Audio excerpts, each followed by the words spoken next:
and tappy top.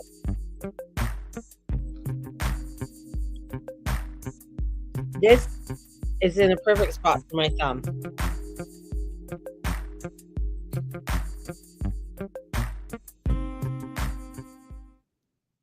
Welcome. I was gonna say welcome to the weekend, but it ain't the weekend yet. It's only Thursday. Uh, so welcome to Thursday,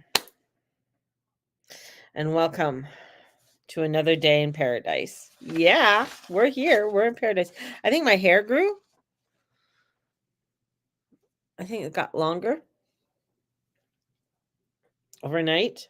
I don't know. Sometimes that's what it seems. Just like all of a sudden overnight. I don't know. I want to cut it and I don't want to cut it. It's like it's such a kerfuffle with my hair. Anyways, that's what you guys come here to hear is about my hair and my lipstick and you know, all of that kind of stuff. So, oh, what a craziness. I was just listening to Dan from I Allegedly and and he always says, I got a good one for you today. And I like that. It's like, I got a good one for you today. That's what I'm going to start saying. It's like, I got a good one for you today. And he was talking about the Baltimore Bridge. Not necessarily, he doesn't get into the conspiracy and stuff. It's more financial. That, and I never even thought about this. This is like, things you don't think about on how much money that bridge brings in. Like you don't think how much, this bridge is bringing in this much money to our economy. $15 million. Like holy wow. Because it just isolated a whole area of Baltimore in order for these people to get across. Plus, I mean, they have to use the tunnel, but I mean, I guess the infrastructure and the backup for the tunnel and stuff like that. So it's a huge one, and plus it was a lot of people cycled back and forth and walked and all kinds of stuff, and even for transport, but they have to go all the way around. But $15 million, and then I didn't know cruise lines went into Baltimore. Like I didn't even think about Baltimore. Like I didn't even think Baltimore being a hub of a port. Never even occurred to me that it was a port. Tells you how really, astute I am on, I guess, geography. But I really didn't. And so I didn't you don't realize how much effect a certain thing is because you don't really think about it, right? For here, what are our ports? Vancouver, and then you go back east to Halifax and in that area. Like you don't like we don't have a whole bunch of ports going up and down the coast like they do in the United States. And I guess Carnival, which is already, I guess, having a wee bit of issues as well, is going to lose $10 million. Like, oh my God. Like it's just, you start to think about things and you're just like, wow, how does that affect, what is the ripple effect from this one event? And that's the same way within your life. What is that ripple event from this over here, whatever happened here? How is that affecting me in the long term? And sometimes we don't think about that.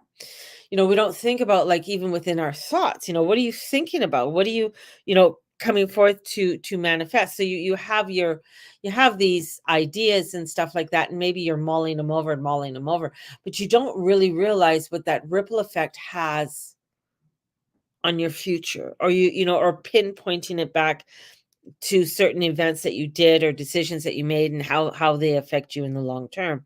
And these are even effects that could that you made about a year ago or 2 years ago, and how they have a ripple effect on the decisions and the way that you live your life now.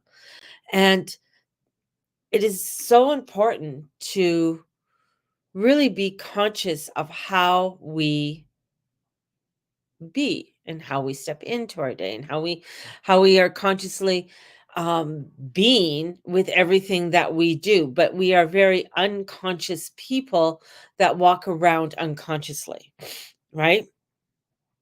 That just do things, and sometimes we say, well, I didn't even give it a thought. I just do it. I just do what I do. I don't know why I do it. I just do what I do. There's an unconscious conscious thing about what we do.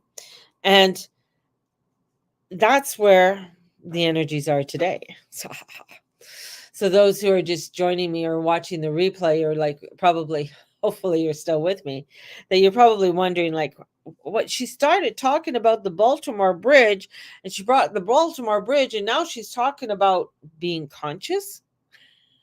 Yeah, because you don't realize, and that's the whole thing. You don't really, um, many times, well, maybe some people do. Maybe some people are really great at being conscious of what they're doing and what they're saying, and being that conscious being. But on average, people aren't. And people are just going about their life not thinking that whatever they are doing or saying or being has a ripple effect. And that's the whole thing. That's where I feel like with this energy, especially, we do have a beautiful trine from Venus over to the moon in Scorpio. And it's which is really good, because you don't really want to make crazy decisions and do some crazy shit with the moon in Scorpio, because it could just take you to some really fucked up dark places. Good morning, Holly. Seriously, it could just take you to some real cray places. But this is coming into a balance and a desire to change, and coming in and looking at those desires that you want to change, right? You want to come into the balance, but it's having a sense of it, having an idea of what it is that you are wanting to change and what you are wanting to pursue. And it's not so much an outside thing. It's not an outside thing to go, you know push it. It's not external, it's an internal, looking at those internal vibrations that you are wanting to work with and come into and take a positive structure to them, and not to get stuck in past, or not waiting for outside person to come in and help you, or to say, an outside person to come in and say, oh, we'll do it this way, we'll do it that way. This is where it's going to come into a conscious energy, and coming into a conscious energy of decisions of what it is that you want to make. Now, the thing is, Mercury's retrograde, and Mercury, meaning that it has slowed down. It's going to go to its last degree before it goes retrograde. So those thoughts that you're wanting are probably not coming through as clearly. So this is a time of really reflective inward, coming in to this internal journey and understanding what that internal journey. Now, we get Mercury retrograde 4 times, 3 times a year, so it's not nothing new. But this is one that is coming in, and especially this year, they're all in fire, which makes it very, very interesting. Having where you are wanting to fire off things and get things and have things. This is where you may find that there's no spark. Where's the match? Where did it strike? It's not striking. When you buy some matches, and you might go through 2 or 3, and they don't strike off, right? They don't do anything, and you're just like, why isn't it this working? Or you got a lighter and it's just flick, flick, flick.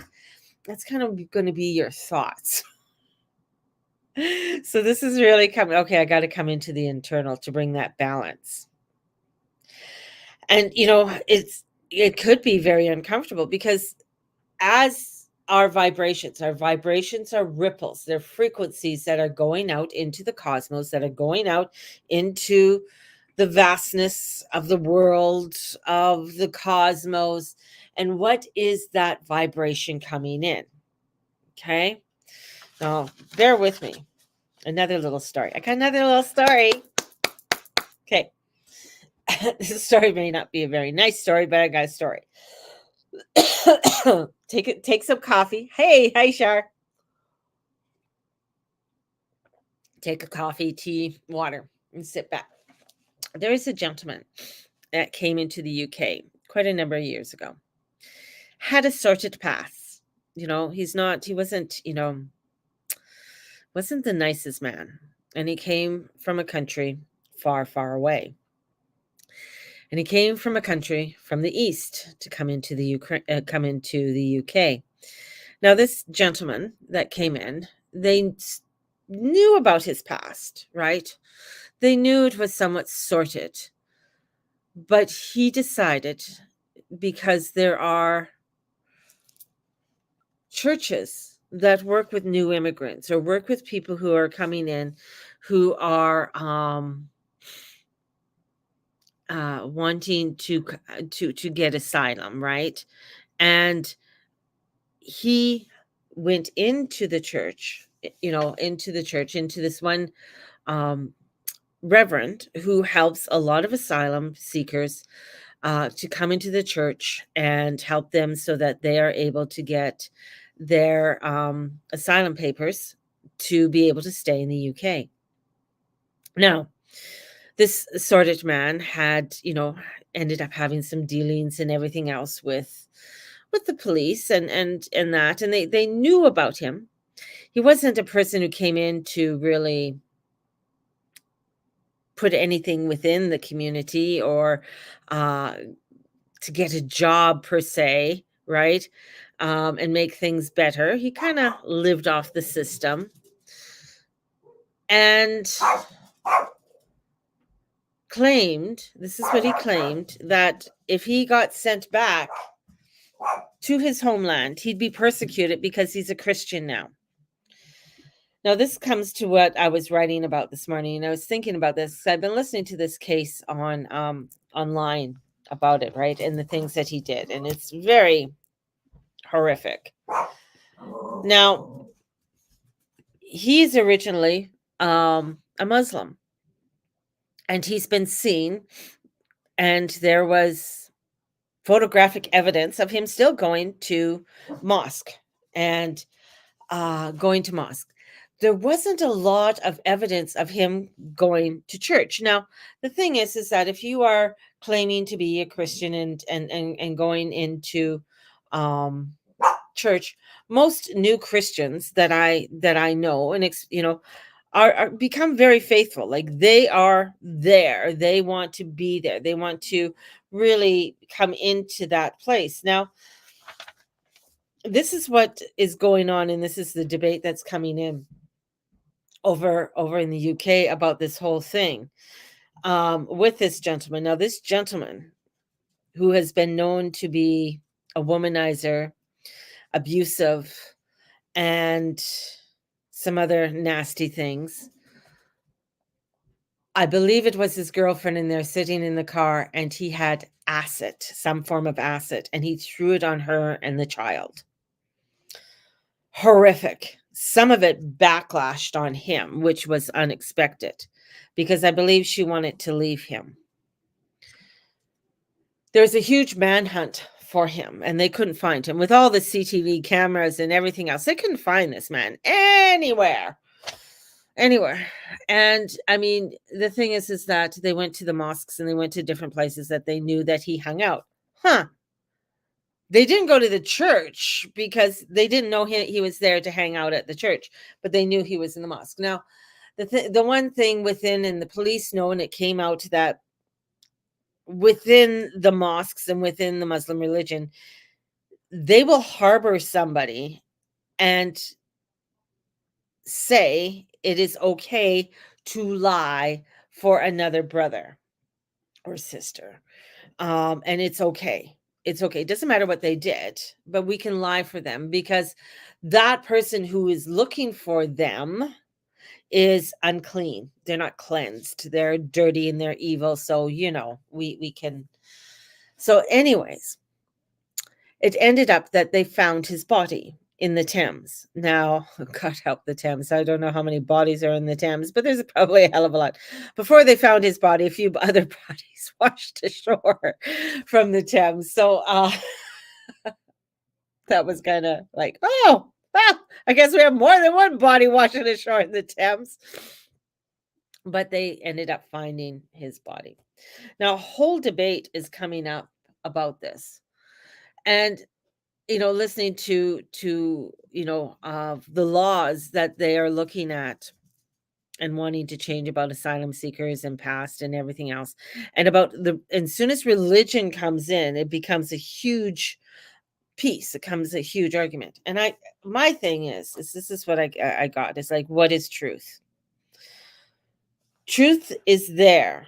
Like, truth is there. Like, if you're stepping in your truth and that's truly what you believe in and that's your truth and that's your truth, like, especially when it comes to religion. I mean, you can have a truth of, somebody says an apple and this apple has worms in it, but you don't know it has worms in it until another person says it doesn't have worms. And you don't know it doesn't have worms until you cut it open.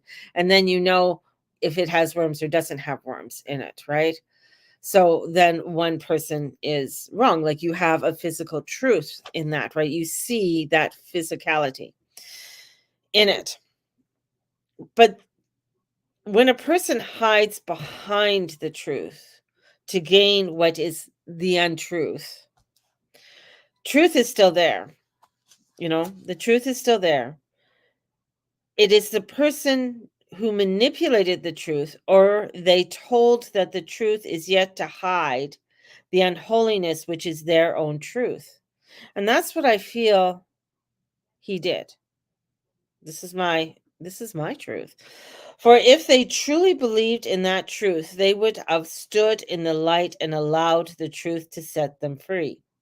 Yet their own manipulation of it has brought to them pain. And the fear of opening up one's soul doesn't mean that there won't be pain, right? When people stand in their truth, like you hear about these people who talk about being abducted, aliens, and the things that have happened. There's one gentleman that I can't remember his name, and he's come out and talked about his abductions from when he was very young, like 8 years old and stuff. And you look at him and you hear what he has to say. I mean, there's such, like, it's just like, I believe him, because you just watch a lot of what's going through his face, and you watch and but he's lived with this. Not everybody will believe him. Everybody thought he was a crackpot. Some people still think he's probably a crackpot, but in standing in his truth, he knows there's going to be pain. He knows that not everybody's going to believe what I'm going to say. Right? But he knows, like, he's not coming in it in an ill way. He's not coming in it in a negative way. He's not trying to hide or manipulate. Because the fear of opening up one's soul doesn't mean that there will not be pain, but gives you the tools so that you can use the gifts to your aid. And walking in the truth and living in its path is not for the weak-hearted. And I feel a lot of that's coming up. And I think many of us have been tested through that in the last little while, of truly walking in our truth, knowing what we know and standing firmly in what we know, because we just know wholeheartedly what the truth is, and feeling that truth. And this is not to judge others, this is not to judge, I mean, that man. I mean, definitely, I mean, he's dead now, supposedly. And, but this is really to come in, and it's quite a question to be asking, are people hiding behind some kind of truth so that they can manipulate? I mean, we've seen it with priests, we've seen it with reverends, we've seen it with many other people with public power, to hide behind the truth so that they can manipulate their own. But yet, and within the astrology, it's saying that you have to be firm and trust within yourself, your own truth, your own self. And that you have to, like, the mind's not going to have the answer. The heart is. The mind's not going to give you the answer. And that's so much what people are, and that's a hard one, especially when you're dealing with the law and everything else, because you don't want to really deal with, always with the heart. You got to have something logical, right? So it's coming in, but there's a part of it that there is an intuition. There is a knowingness of saying, this isn't right. this is not right. There is something here that is wrong. And I feel like if someone is truly, like if someone truly wants to, um, first of all, if you're going to become a Catholic, you don't just walk into the church and become a Catholic. You have to go through a year of catechism. That means you have to go and study for a year. It's not like being born into it where you just sort of like get dunked and there you are, you're a Catholic, right? You know, to become a Catholic or to become, and I'm not sure how it is within um I know within the Judaism, to become a Jew, you have to go in and you have to study for over a year before they bring you in, right? There's a lot of studying and understanding and questioning and sitting with the rabbi. And same here is sitting with not only the priest, but others who are coming in and helping to teach and living it and having accountability. So you want to become X, this is what you have to do. Going back to that story, there was no accountability with that person of saying, if you want asylum, if you say you will be persecuted, then I need accountability that, yeah, you say that you belong to the Church of England, right? Well, then where are you on Sunday? Where are you in your studies? Where are you upholding the truth of the word that is being spoken? So, then holding someone accountable for that. That's the other thing. It's holding someone accountable, holding them accountable of saying, you know what, this is what you said you want to do. It's like somebody who wants to lose weight or go to the gym or what have you, right? You have to have, and this is why a lot of people have buddies and do that or have somebody, it's like holding them accountable for doing that. I'm holding you accountable. This is your truth, but you say this is what you want. You say this is what you want to do, yet you do not. And it's not saying that everybody's going to be perfect and we're going to have down days and we're going to have days that we roll over and say, fuck it, I'm not going to church, or I'm not going to go take that walk today, or I'm not going to, we can have excuses up the wing wang, the yin yang, or the wing wang, whichever you want to say it, right? That's the thing. That's why even when you go to AA or you go to these um other things, that you have an accountability. That's why you end up having a buddy or somebody who's a sponsor, because they're holding you accountable. Well, you said you're coming. Are you okay? Is everything fine? You call. I fell off the wagon. You have 24 hours in AA to get to a fucking meeting, right? And say, okay, you know what? I got to go and find a meeting and say, you know what? I fell off the wagon. And admitting that of what you've done and this is holding accountability. And that's coming back to everything. It's like nobody's holding anybody for accountability. There's no accountability for anything. Oh, well, it's like, okay, whatever. It's like our prime minister. Where's the fucking accountability for what he's doing? Our mayor, where's the accountability?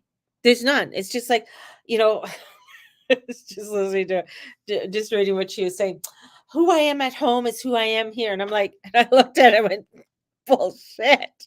Who you are at home is not who you are here, because you're a serpent here. I can see the serpent, you know. And it's funny because it's interesting how um when you really sit in it and you really trust in your gut and knowing and say, no, this is it.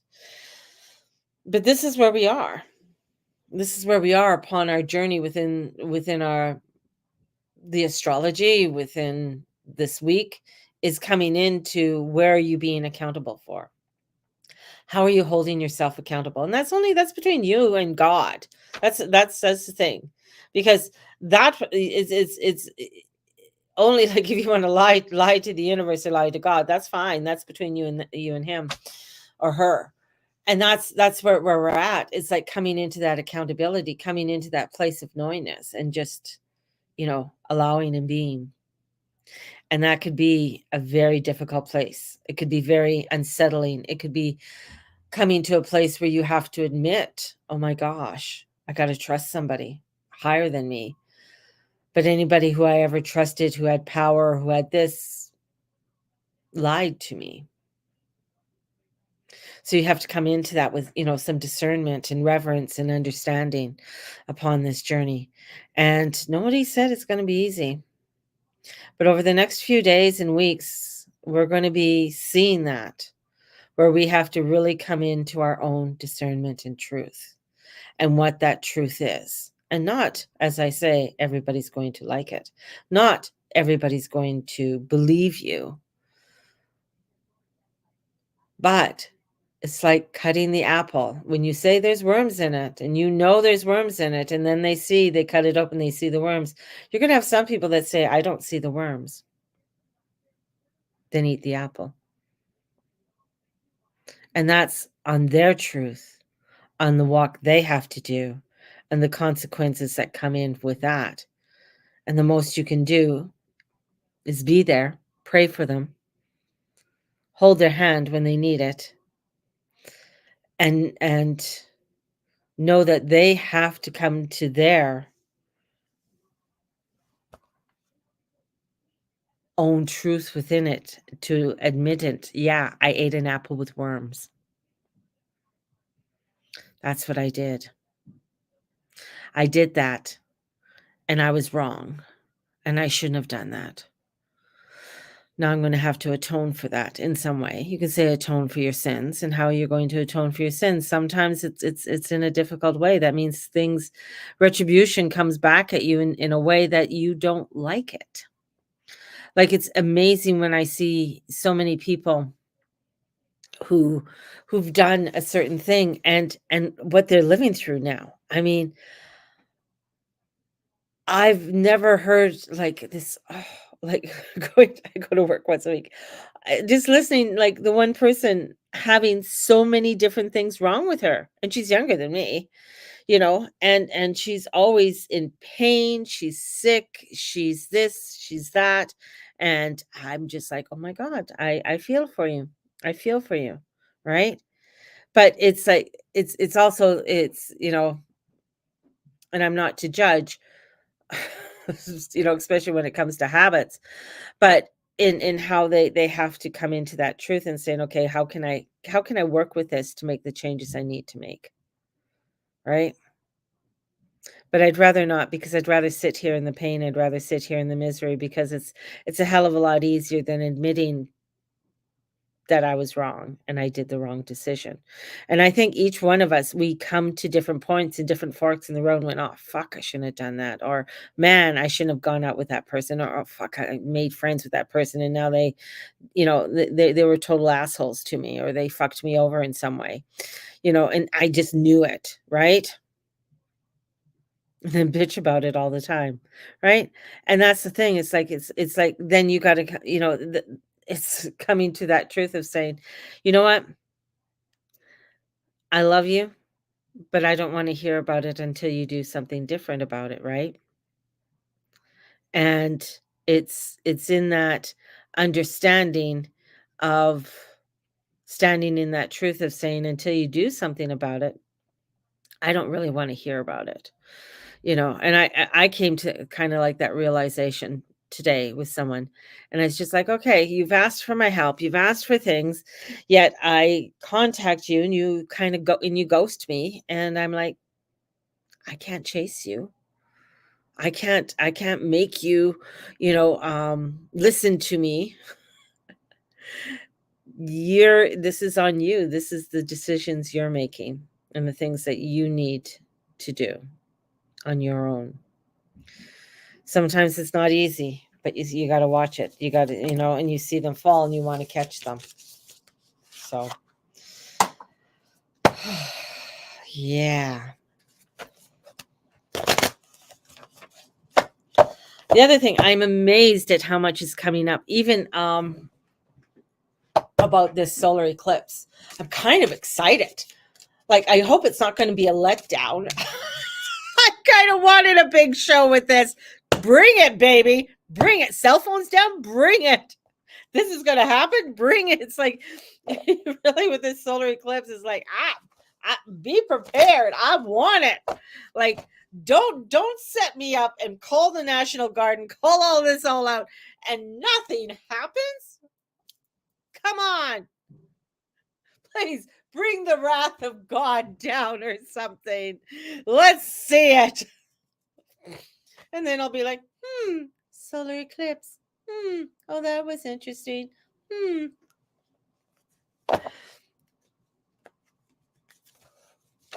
As I say to people, yeah, there's a lot of things. There's, a lot of omens that are coming in with this eclipse, and there's a lot of power that's coming in with this eclipse. Yes, it's going to be transformational, and we haven't seen something, since the 1600s with this, so it is. I mean, we can go to other places where the eclipses have happened and things that have occurred in those areas 3 months afterwards or a couple months afterwards. And that's the whole thing. It's like you're going to see something come out of it. Is there going to be a huge border crisis? Is there going to be a war upon the border of Texas and Mexico again? Bring it, baby. I don't know. That's where I'm at. Just bring the whole fucking thing and let's see it happen. Come on, Putin. Come on, mother Russia. Strap it on, become the mother, and just get pissed off at everybody. Hold them all accountable. And this is, the whole thing. Thanks, Cheryl. The whole thing is that, what I find is funny is like, not that I don't want war. I don't want war. I don't want anything like that. But, and no, I'm not up and moving. But, at least when you hear a man like Putin talk, he says what he says. You know who he is, and the things that he's done for his country has been phenomenal, like phenomenal. This is why people have voted for him. Here, I don't know. We got what we got, and we're still like, every time opens his mouth, it's like, it's a fucking lie. It's just deceitful. It's underhanded. It's just like, whoa. And we're still here listening to it. I don't know. I just, so solar eclipse. I don't want create, bring something in.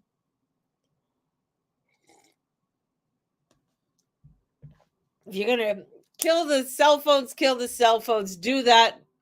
Let's get on with our shit and let's find something. First card. So 2 of Cups. So making the decisions, coming together with those decisions. What are those decisions that you're coming in with? And what does that look like? And what does that feel like? And it's also coming into a healing. So there's a lot of emotion that's going to bubble up with everything. So a lot of emotions with others and the connection that you have with others. And with that, I don't know, 8 of Wands. This feels like a reading I did the other day, even though I have been doing readings with these cards. But anyways, 8 of Wands. In comes the information. Are you, what is that information coming? What is that information that's coming in for you? What is that passion that's coming in? It's going to come in, and sometimes it's going to hit us like a ton of bricks, but it's how we're making those connections. So we have the water, which is emotion, like, your intuition. The passion comes in, the fire comes in of how you are taking your emotions and your passion to the next level. Are you taking them to a place that is going to bring in the positivity and the joy? And with that, the truth will reveal itself. The truth will reveal itself. It's going to be new truth. It's going to be something new that's going to come out of all of this. Something new that's going to come out of your intuition and come out of your passion. So there's something new and evolving out of all with the energies, and especially the energies today. And as we're moving into the weekend, we're moving into a holy weekend. Good Friday tomorrow is the death of Jesus Christ. Today is Holy Thursday. It's the washing of the feet. Tells you I've been really, and then we have, Saturday is, a lot of people, you go to the Easter Vigil, which is actually a beautiful mass because it's it is. It's just a beautiful mass. And the candle for the year is lit for the Catholic Church for that. Anyways, but truth is going to be revealed. So there's some truth that's coming in. It is swords. So the truth air is coming in and it's something new. So there we go. Everyone, have a fabulous day. May the Lord Almighty watch over and bless each and every one of you and all that you say and all that you be and all you do. Have a blessed one. And let your light shine. Be in your truth. Don't deny your truth. And, you might piss people off, but that's okay. It's just life. People get pissed off. Blessings, everybody.